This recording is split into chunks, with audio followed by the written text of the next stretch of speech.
মাত্র এনসিপি কার্যালয়ের সামনে ককটেল বিস্ফোরণ, এবং আপনারা দেখতে পাচ্ছেন যে ককটেল বিস্ফোরণের ঘটনা ঘটিয়েছে তাকে ধরার জন্য এনসিপি নেতা কর্মীরা দৌড়াচ্ছেন। দর্শক, কালের কণ্ঠে খন্দকার আসিফুজ্জামান রয়েছি। সাদা গাড়িতে করে ককটেল বিস্ফোরণ ঘটিয়ে তারা চলে গেছে। দর্শক, আমরা রয়েছি এনসিপি কার্যালয়ের সামনে। ককটেল বিস্ফোরণ করে তারা পালিয়ে গেছে, এবং যেমনটি আপনাদেরকে দেখানোর চেষ্টা করছিলাম, জাতীয় নাগরিক পার্টির ঠিক সামনে তাদের যে অস্থায়ী কার্যালয়টি রয়েছে, সেই অস্থায়ী কার্যালয়ের সামনে হঠাৎ করে টানা তৃতীয়বার অর্জন করেছে দেশের সেরা সুপার ব্র্যান্ড স্বীকৃতি বসুন্ধরা টিস্যু।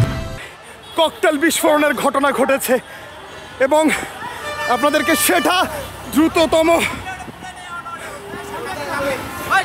গতিতে তারা যে ছুটে যাচ্ছিল সেটি আপনাদের সামনে তুলে ধরার চেষ্টা করছিলাম। দর্শক, আপনাদেরকে জানিয়ে রাখি, রাত 11টায় ডক্টর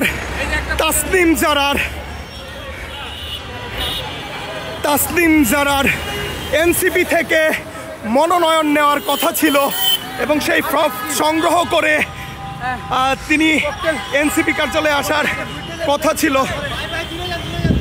এবং আপনারা দেখতে পাচ্ছেন একটি অক্ষত ককটেল, একটি অবিস্ফোরিত ককটেল এই মুহূর্তে দেখা যাচ্ছে। দর্শক, আপনারা দেখতে পাচ্ছেন কালের কণ্ঠে খন্দকার আসিফুজ্জামান আপনাদেরকে সংযুক্ত করে কালের কণ্ঠে এই মুহূর্তে জাতীয় নাগরিক পার্টির সামনের চিত্র আপনাদের সামনে তুলে ধরছি। দর্শক, সর্বশেষ আপডেট জানতে কালের কণ্ঠের সঙ্গেই থাকুন।